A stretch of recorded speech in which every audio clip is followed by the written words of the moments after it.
Tim. Oh, hey, Tim. Tim.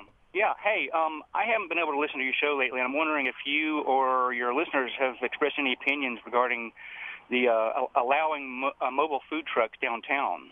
Yeah, have you guys discussed that at all? We have not gotten on that topic Not yet. up to this point. I mean, it's sort of been bantied about among downtown commissions and other organizations with sort of a stakeholder interest, but we haven't really gotten into it. Do you have an opinion on it? Well, I'm of the opinion that they should be allowed. I don't know.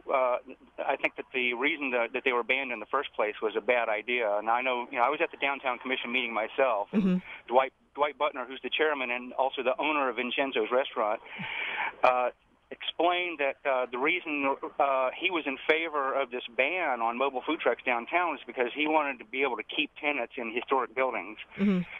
I think that's a bogus justification for banning businesses that would be a direct competition to his business. I know an organization in town that one of my restaurant is a member of, Asheville Independent Restaurant Association, was bringing some experts to town to talk about best practices that they had adopted in their communities to properly, I would say, regulate the food trucks. Did you attend that session? No, I was not aware of it. Okay, I don't know if it's happened yet. I'll look it up, but I know I that. Hope not. I hope I can go to it. I know the independent restaurants. They're those stakeholders, and they just want the community to make laws in a prudent way. I did read that Dwight was pretty vocal at that meeting. Yeah, I think prudence is a great idea, but I think also poor people ought to be able to make a living any way they see fit, as long as they're not bothering other people. And I think that's what mobile food trucks are doing. They're providing a great value, and they're allowing me to make choices about what kind of food I can eat downtown. And Tim, correct me if I'm wrong, but I think Marnie Graves, who heads up the Asheville Food Truck Association, when she gets up and running, she plans to donate the majority of her proceeds back to nonprofits. So we've received a few emails about some of these vendors that say, hey, it's not necessarily about us making all this money. We just want to be a good part of the community, and we plan to give back too.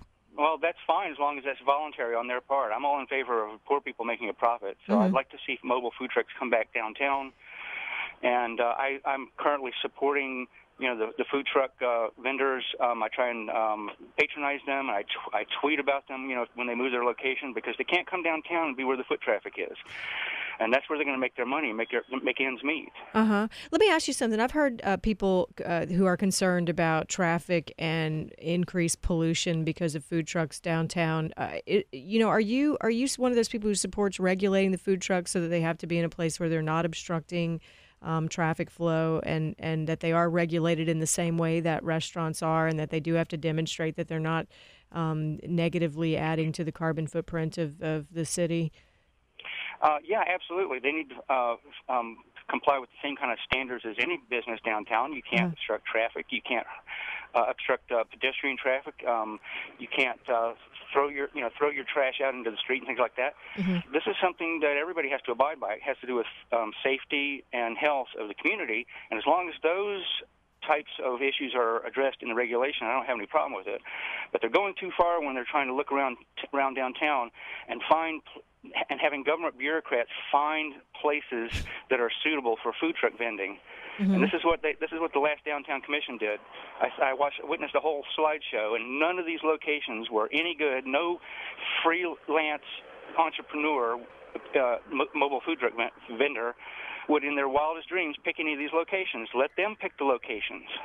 Well, when you say let them pick the locations, I mean, aren't they limited anyway by the size and shape of these vehicles? I mean, there are parking lots downtown that I would imagine would accommodate the food trucks. I mean, are you saying they should be able to park anywhere they want? No, I'm saying they should be able to pick their locations. Now, you're right. They're limited not just by size and space and foot traffic and so on, but they're limited by demand. If you have too many food trucks, they're all going to suffer, and it's not going to be profitable. Right. I've been to Washington, D.C. recently, where you see along a block of street there, 10, 20 food trucks, and it can be kind of daunting. I mean, I'd hate to see that downtown. I think that would be overwhelming. Would you support a limit to the number of food trucks that are allowed? No, I would not. I would not support a limit at all. Demand is the limit. Really? Demand is what limits. I don't know about that. I think I disagree with you on that. But I mean, I'm a pretty big supporter of regulation of business in general, particularly when it serves the common good. Well, Tim, thanks for your comments. Yeah. Maybe we'll Thanks, open up Tim. this discussion later Great. on. Appreciate it. We're going to take a really quick break. When we come back,